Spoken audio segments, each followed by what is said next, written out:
మనస్ఫూర్తిగా నేను అభినందిస్తున్నా.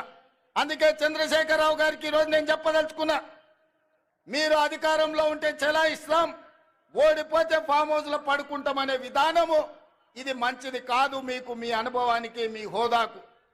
ఈరోజు నేను సూటిగా వారిని ఒకటే మాట అడుగుతున్నా, మేమందరం ఎన్నికల్లో పోటీ చేయలేదా? ఓడినా గెలిచినా ప్రజల్లో ఉండలేదా? ఒక్కసారి కాదు 2 సార్లు మీరు గెలిచినారు, మేము ఓడినాం. మీరు ముఖ్యమంత్రిగా ఉన్నప్పుడు ప్రధాన ప్రతిపక్ష నాయకుడిగా పెద్దలు జానారెడ్డి గారు నిరంతరం ప్రజల మధ్యలో ఉండి శాసనసభలో పాలక పక్షానికి సలహాలు సూచనలు ఇస్తూ ప్రభుత్వం చేసే తప్పిదాల మీద వారు సూటిగా పదునుగా ప్రభుత్వాన్ని నిలదీశారు. అదే విధంగా మిత్రుడు బట్టి విక్రమార్క గారు మరొక 5 సంవత్సరాలు సిఎల్పి నాయకుడిగా మా ఎమ్మెల్యేలను మీరు గుంజుకున్నా, ముక్కవని ధైర్యంతో సిఎల్పి హోదాను మీరు తొలగించినా ఏ రోజు అధైర్య పడలేదు.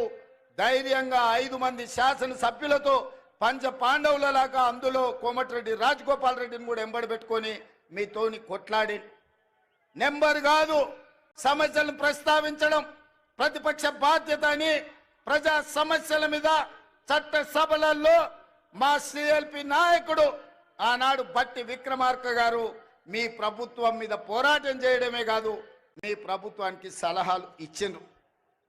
మరి ఈరోజు నేను చంద్రశేఖరరావు గారిని అడుగుతున్నా, సంవత్సరం పూర్తి అయింది, మీరు ఎప్పుడైనా మీ ప్రతిపక్ష నాయకుడు పాత్ర పోషించిండ్రా? మీరు శాసనసభకు వచ్చిండ్రా?